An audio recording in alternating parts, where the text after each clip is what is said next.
have requested that I cover the disappearance of Corey Kelly for some time, as it's quite well known as far as missing persons cases go. After spending a long time trying to dig up information on this case, I'm glad I can finally present it to you all now. I think most people familiar with the case will be surprised at some of the details. I know I was. On October 16 of 2006, 38-year-old Corey Kelly traveled with his friend James Nefford and Nefford's yellow lab, Sammy, to the Red Lake Wilderness in order to go grouse hunting. Early in the morning, the two set out, after establishing camp south of the Moose River Road. As they headed down the old CCC trail south of camp, they became separated from each other as they individually searched for grouse. James then decided to head back out to the road in hopes of finding his partner. While walking along the road, he eventually came upon his dog Sammy and Corey, who appeared to be in distress and sweating heavily. Afterwards, Corey seemed very relieved and stated he had lost his way in the woods and had luckily wandered out to the Moose River Road. A passing car then gave the two men a ride back to their camp. Later in the evening, around 5:30, James decided he needed more gas for his vehicle and told Corey that he would be heading to nearby Fort Town to purchase the gas and return to the campsite in time for dinner. As James was about to leave in his vehicle, Corey spotted a grouse roughly 200 yards from their campsite and decided he would go after it. James left his yellow lab Sammy with Corey to go with him on his hunt. James would later tell authorities that he last saw Corey walking 200 yards south of camp with his shotgun, after telling him he would see him when he got back. James then left the camping area and began heading to Fort Town. After purchasing his gas, James would arrive back to camp about an hour and a half later at 7 p.m. and expected to find Corey already there preparing supper. But Corey had still not returned to camp, and James waited expecting to see him return before darkness set in. James would fall asleep and wake up around 4 a.m. to find that Corey had still not returned. At this point, he was afraid that Corey had gotten lost and began searching for him on the trail where he had last seen him. James walked the trail south for 2 miles until he came to a T-junction, where the area ahead became more swampy. He decided to head back to camp and change his clothes after becoming soaked from night-long rains. James headed back out and began looking on the old CCC trail, where he discovered candy wrappers he believed were quarries. Still, he was unable to locate his hunting partner. James returned to camp and went out on the road until he ran into 2 hunting parties. James informed them that his partner was missing and in need of help. The 2 hunting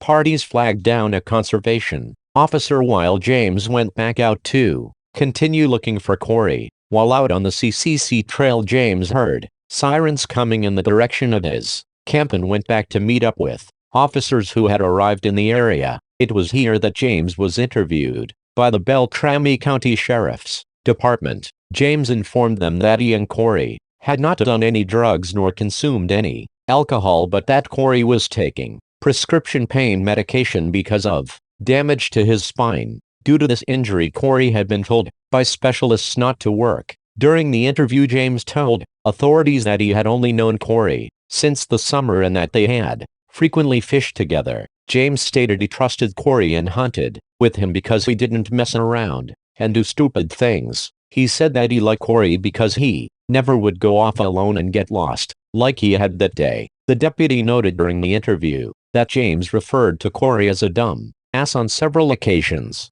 James also told deputies that Corey was not a very adept woodsman and said his skills as an outdoorsman were not the best. He said that Corey was a smoker and likely had a fire-starting device with him, either a lighter or matches. James said that Corey was not dressed well for the weather, wearing only a light pullover jacket, thin insulated windbreaker pants, thin gloves, and his hunting boots. James had given Corey a compass earlier in the day after he had become lost, telling him that if he became lost again, to head west as he would come out to a trail of some sort. Corey also had a cell phone, but it was unlikely he could obtain reception in the area. James then provided items from both Corey and his dog Sammy so the Beltrami Sheriff's Office could begin searching with canines. The search had a hard road ahead because The area is densely forested and swampy, with winter weather coming in fast. Corey Kelly's family arrived along with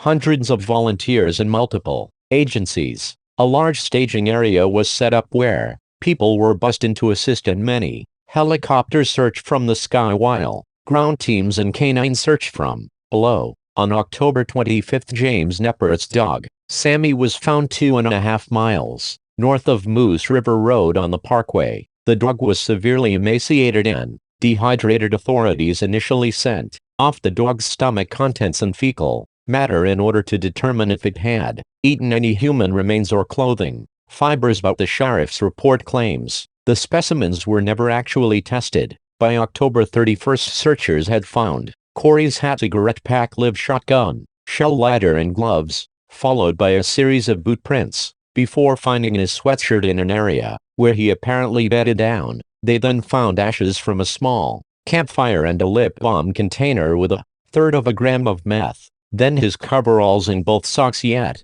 there was still no sign of a body. Based on the trail of items left behind, as well as the footprints, it became clear Corey headed southeast before following a flood ditch east into a densely forested and swampy area. Almost all of the items found followed the straight line of this ditch. The indiscriminate shedding of his clothing indicated to searchers that Corey had likely been experiencing hypothermia and was no longer alive. As the search continued and dragged on into November, bad winter weather eventually forced a halt to all operations with the hope to resume the following spring. By April 27 of 2007, the Beltrami County Sheriff's teamed up with Lake of the Woods County to resume searching for Corey Kelly. Now that the snow in the area had receded, Corey's body would be spotted by helicopter in a swampy area with tall grass only 2 hours after operations had resumed. The photographs of Corey's body show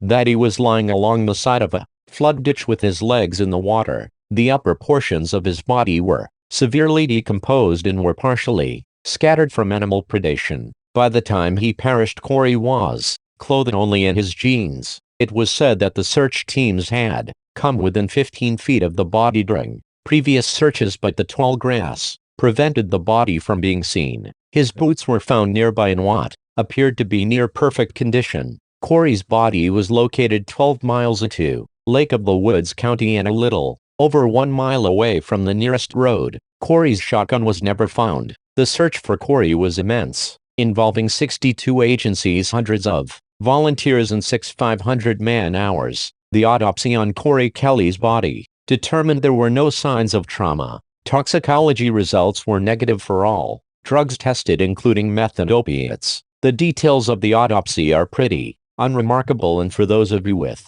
interest in the condition of the feet, despite some normal decomposition, there were no noticeable defects or injuries. Corey's boots were likely the last thing he removed before he died. Based on all the available evidence, it appears that Corey became lost in the woods and began heading east, despite James telling him that very day he should head west if he got lost. We don't know why Corey made this fateful decision, but it's possible he misheard his friend or simply panicked when he encountered one of the area's flood ditches. It's possible he thought he could follow it to the road somewhere. Such an assumption wouldn't be wrong, but it would be many miles before he could encounter a road. Initially, Corey only dropped smaller items. It's impossible to know if this was a hypothermic response or an attempt to leave a trail to follow. Corey wouldn't start shedding large pieces of clothing for another 5 miles or so. The small campfire searchers found was likely a futile attempt to warm himself.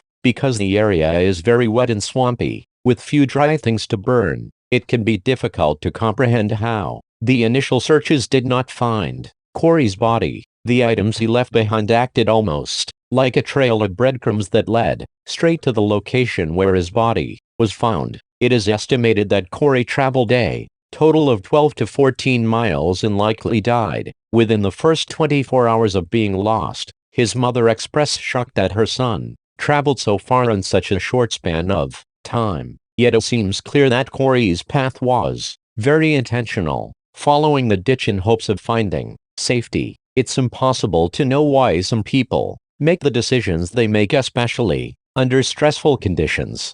Heading east instead of west was the difference between life and death. In this case, Corey's friend did not seem to have much faith in his ability to survive in the wilderness. It is odd that Corey's shotgun, a tool that could have been used to save his life by signaling searchers, was never found. A trail in the area was eventually named after Corey Kelly and heads in the same southeasterly direction that led to his demise. Before we continue, I want to thank Nordvpn for sponsoring this video. Today most people, myself included, spend a lot of time online connected through our phones or computers, and privacy has consistently been a top concern for many. Nordvpn takes care of that for you by creating an encrypted connection between you and the internet, making everything you do online more secure. And this is just one of the benefits of Nordvpn. The layout of their entire system is simple and user-friendly, especially for someone like me who isn't very tech savvy.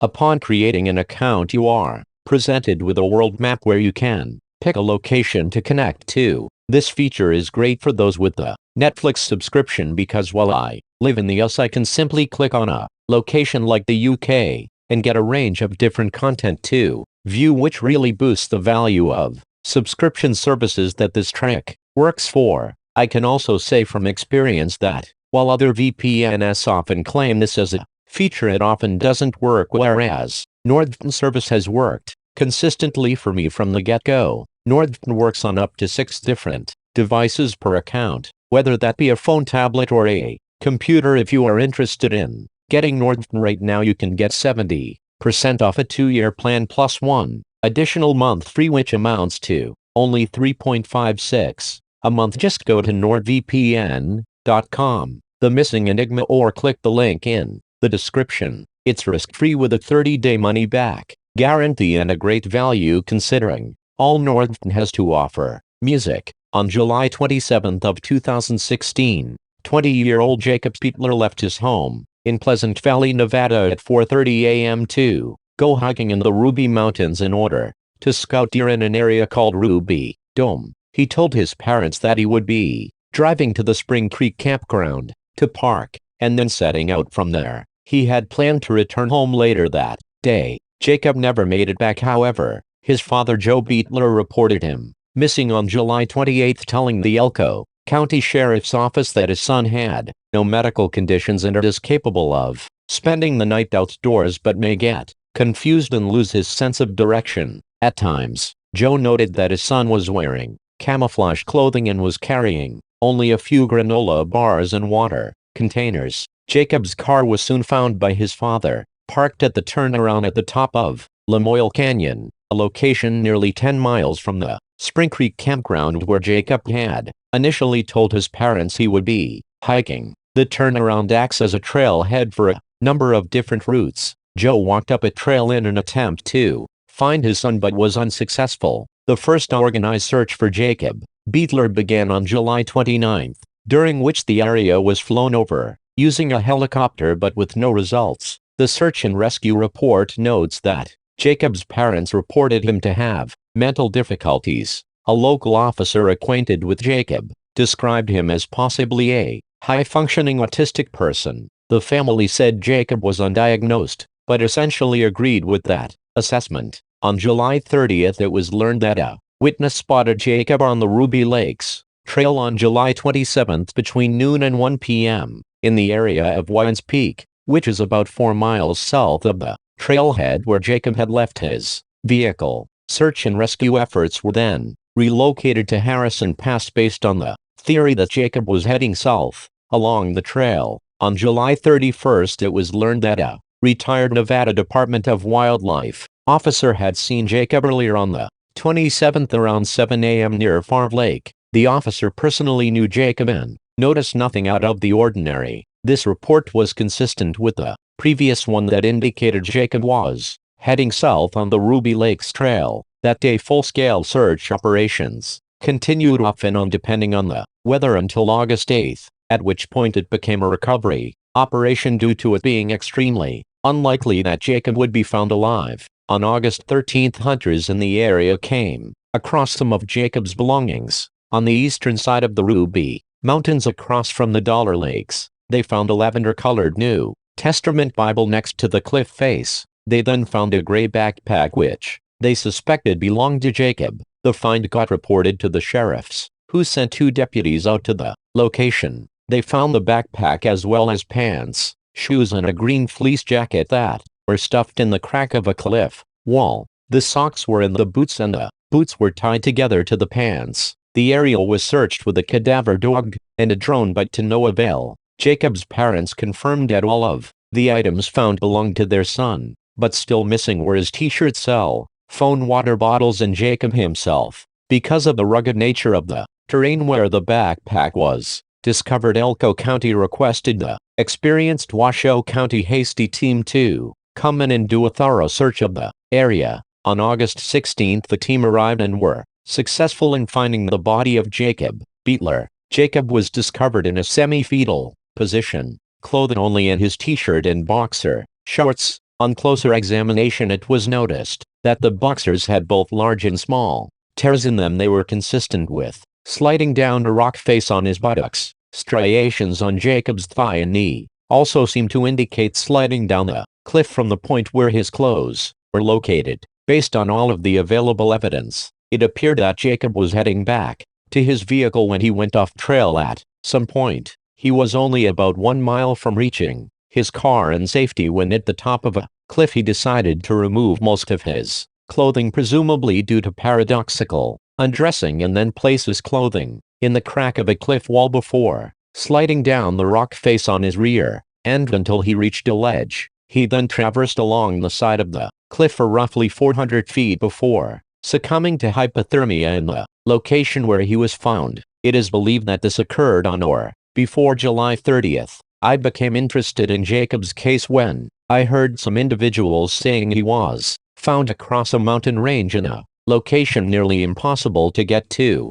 what some people would call a drop-in case. These statements have been made mostly based on incomplete information. Jacob's body would have been found across a mountain range had he actually begun his hike at the Spring Creek campground where he told his parents he was going. Instead, we know that he drove to the trailhead at the end of Lamoille Canyon. Why he changed his mind we simply don't know. The location where Jacob was found was indeed difficult to get to, and it seems he was only able to do it by injuring himself while scooting down the rock face on his rear end. With that said, there are some unusual facts about this case, particularly the way that Jacob's clothing was shoved into the crack of a cliffside. While paradoxical undressing can often be used to explain why a person would take off their clothes when experiencing hypothermia, this typically occurs in their last moments when they are no longer thinking clearly. This usually results in the individual shedding their clothing indiscriminately. In Jacob's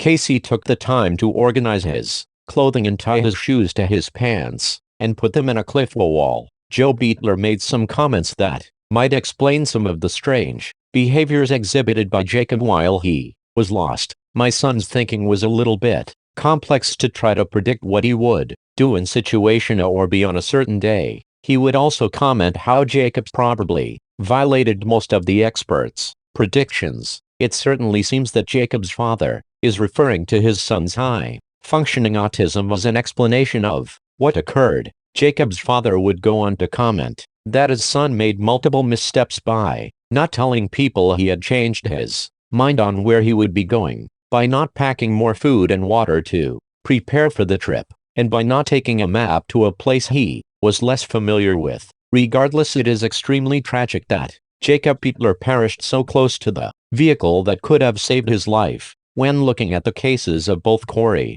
Kelly and Jacob Beatler, I think it's important to remember that we can never assume an individual is going to make the most reasonable or logical decision when they become lost. It's easy to look at a case after the fact and wonder how in the world someone could have done the things they did or have made the decisions that they did, but it's a different story altogether to be in those situations under stress or with hypothermia bearing down on you. Under these circumstances, even the smallest misstep can lead to death. In Jacob Beatler's case, his father thought his strange behavior was due to his unconventional thinking. Both Corey and Jacob were within a mile or so of a road or car when they died, but that's almost meaningless if you have no idea where you are. There is undoubtedly a lesson to be learned from both cases regarding preparedness and letting others know where you will be going. Until next time, thanks for watching. Music, you, footer handle.